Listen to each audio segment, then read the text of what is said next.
By March of 1918, the military conflict known as World War I had already lasted 4 years and continued its course without ceasing. On the 4th of March of that same year at Fort Riley, a United States Army facility located in the state of Kansas, a man went to the infirmary. Gilbert Mitchell, the local cook, had a high fever with headaches and a sore throat. As the hours went by, hundreds of soldiers began to fall ill, and the symptoms were similar. Fever, cough, tremors, chills, body aches, shortness of breath, and extreme exhaustion. Some even began to adopt a grayish color in their faces, and the tips of their feet turned shockingly blue. Later, similar cases began to be reported in most military camps, but none of this stopped the sending of American troops to Europe. Not even a most chilling report managed to do it. The soldiers were dying on the ships. By August of 1918, nearly 1.5 million American military personnel had moved to the old continent. Many of them were seriously ill, carrying with them an unknown flu that would soon become one of the deadliest pandemics in history. But let's not get ahead of ourselves. How did the Spanish flu originate? Why is it called the Spanish flu if it didn't start in Spain? So, in which country did it start? Is it known? Is it not known? Why is it called the forgotten pandemic? Well, all of that and much more will be answered today. To answer these questions, we are going to have to better understand what was happening in 1918, the day the Spanish flu began. In 1889, in the city of St. Petersburg, Russia, the first case of an unknown disease was reported. At first, the official media tried to mitigate the fear that was beginning to arise among the population, assuring that there were no reasons to worry. But within a few weeks, that scenario changed dramatically. The same media began to claim that the situation had worsened. They were no longer only facing severe cases, but some directly fatal ones began to be reported. As a result of the new transport networks, more precisely railways and steamships, the disease began to spread rapidly. Just 6 months later, it had spread throughout Europe. The growth of the population in urban areas also helped the disease to spread. Through maritime routes, it reached the 5 most important ports of North America at that time: Boston, New York, Baltimore, New Orleans, and Philadelphia. Those cities that received the most European immigrants had become a focus of contagion, helping the disease to spread rapidly throughout North America and part of Canada. It would soon reach Mexico, the Caribbean, and South America. In just 1 year, the disease initially reported in Russia had spread all over the world. Its symptoms were similar to those of a common cold, although in some cases something unusual occurred: the loss of taste and smell. Traditional medicine failed in its attempts to combat the condition, hospitals were collapsing, and for the elderly and small children, infection translated into an almost certain death sentence. The desperation of the people encouraged scam healers to sell pills or remedies that not only had no efficacy at all, but in some cases worsened the condition. As the number of deaths increased, several governments began to implement measures to curb the spread of the disease. The closure of schools and universities was ordered, transportation services were reduced, and many businesses ceased their activities. Moreover, public celebrations and funerals were also suspended. Finally, after 3 waves of infection, the pandemic ended. 5 long years had passed. From then on, the Russian flu was considered one of the most devastating flu outbreaks of the 19th century. It had infected more than 25 million people and caused the death of over 1 million of them around the globe. Those who managed to avoid infection or recover from it survived the first flu pandemic in a world that was beginning to be interconnected. However, 3 decades later, a very similar story would be told, although this time it would be even more terrible. With the mass transfer to Europe of American troops affected by a strange flu, cases began to be reported on this continent. The disease later spread to the UK, Italy, Germany, and Spain. It was this last country that began to report what was happening, making publications that sought to systematize and order what was known so far about the disease and its consequences. The military censorship during that period prohibited the press in the United States and Europe from reporting on the outbreaks and deaths attributed to pneumonia. Spain remained neutral and did not participate in World War I. For this reason, the disease, which due to media coverage seemed to be happening only in Spain, received the name of Spanish flu. But reality differed greatly. The pandemic was affecting most countries in the world. Hospitals were overwhelmed, and even armies like Germany's were suspending their offensives due to the millions of sick soldiers. The wave decreased in a few weeks, providing a brief respite. A respite that would only serve for the disease to catch its breath, ready to strike with renewed ferocity. Because by the end of 1918, the second wave would be much more intense, initially affecting military facilities and then spreading to the civilian population. Both in cities and in small rural regions, the flu would reach its peak at that moment. Moreover, it caused deaths at a speed never seen before. In the United States, there were numerous stories of people who got up sick from bed and died on the short journey to their jobs. Coffins were scarce, funeral homes were overwhelmed, and the deceased ended up buried in mass graves. The armies were asked for help to move the bodies while the doctors were dying and could not be replaced. The most curious thing was that the disease mainly affected people between 20 and 40 years old, unlike what happened with most of the pathologies known until then, whose risk population were the elderly. Domestic animals such as dogs and cats also contracted it, and to make matters worse, there were no vaccines or antibiotics to treat the infections associated with the flu. Doctors tried to cope with the resources they had, some even administering huge amounts of aspirin that were useless. Although not all medical effort was in vain, the transfusion of blood from patients who had recovered to patients who were now sick turned out to be a great success. But for those in serious condition, the symptoms were truly very difficult to treat. Severe respiratory failure, bluish tone in the face due to lack of oxygen, and hemorrhages that filled the lungs with blood, causing vomiting, nosebleeds, and the consequent suffocation of the sick with their own fluids. The greatest efforts were then focused on imposing quarantines, carrying out disinfections, maintaining hygiene, and avoiding crowds of people. To do this, an extraordinary official bulletin from Spain dictated measures that may seem somewhat familiar to you. Upon warning that the infection was spreading through droplets of saliva, they banned the celebration of parties or meetings, as well as staying in closed and poorly ventilated premises. They also suggested that cleaning in homes be intensified, that bedroom windows be kept open all day, and that spaces where people stay during the day be frequently ventilated. Luckily, by early 1919 the flu weakened, primarily because organisms adapted to the virus. By that point, most of the survivors were immunized.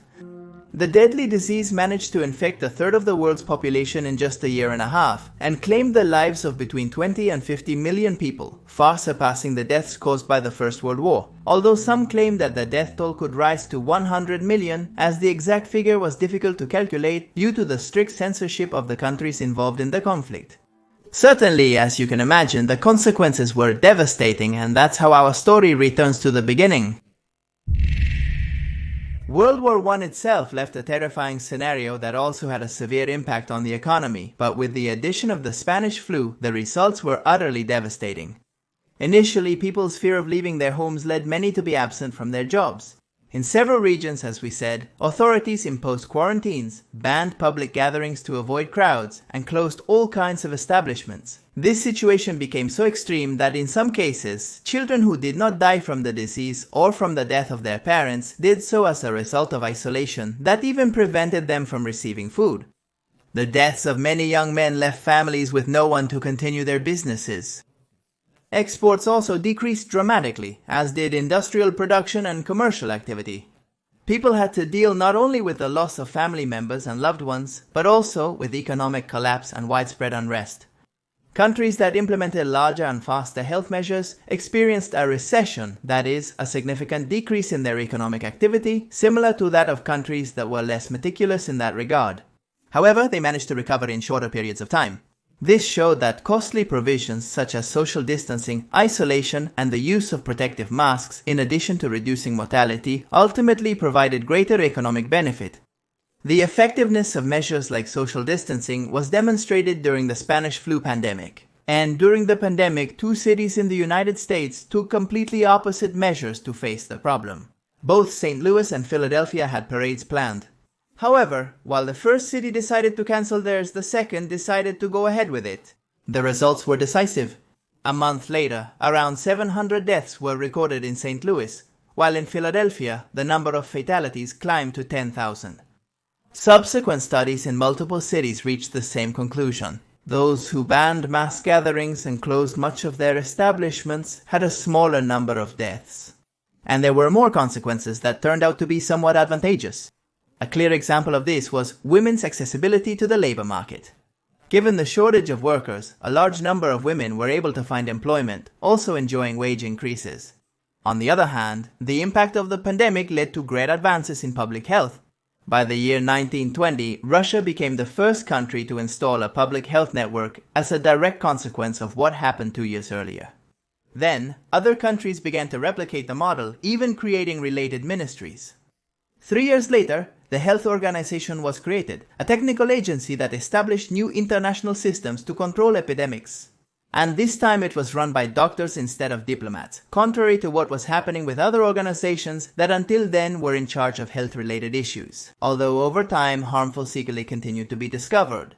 For example, scientists found that babies born during the pandemic were more predisposed to developing heart conditions compared to those born before or after it. Moreover, studies in the UK and Brazil produced novel findings.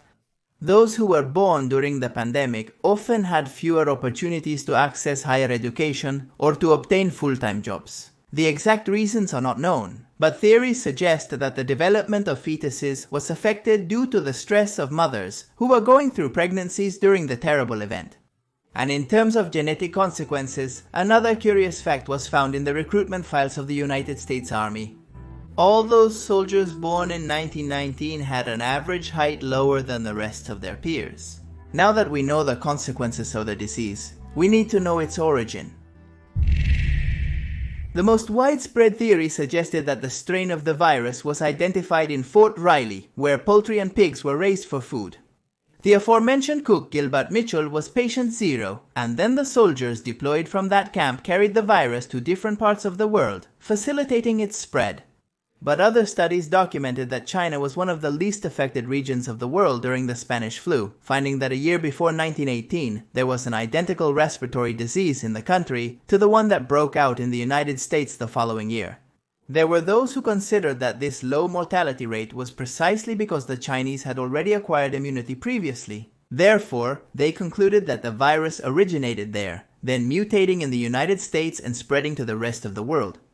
However, some virologists believe that the main UK military camp and hospital in Etaples, northern France, was the pandemic's epicenter. And certain studies found that in this camp, in 1916, a disease appeared that caused symptoms similar to those of the flu.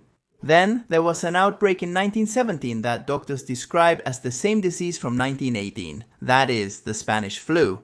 This camp attended to thousands of war victims, with around 100,000 soldiers passing through it each day. It also had a pond and poultry from nearby villages, which were regularly brought in to feed the soldiers. But what relation do these animals have with the disease? The origin of the Spanish flu virus itself, the similarities between a reconstruction of this and avian viruses, along with the fact that the human pandemic occurred before the first cases in pigs, led several researchers to conclude that the virus passed directly from birds to humans, and that pigs then contracted the disease from the latter. However, according to more recent research, a virus that appeared in a non-human mammal between 1882 and 1913 split between 1913 and 1915 into two distinct groups, giving rise to the classic lineages of H1N1 swine flu. The last common ancestor of human strains formed between February 1917 and April 1918. As pigs are more easily infected with avian flu viruses than humans, it was suggested that pigs were the first to contract the virus and then transmitted it to humans at some point between 1913 and 1918. As you may have noticed, the exact origin of the virus is still debated by different epidemiologists to this day.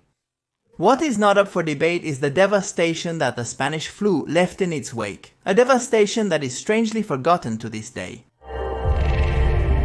The Spanish flu of 1918 was initially overshadowed by the terrible consequences of another atrocious event, the aforementioned First World War, although the disease in a positive aspect was able to highlight the importance of cooperation between countries.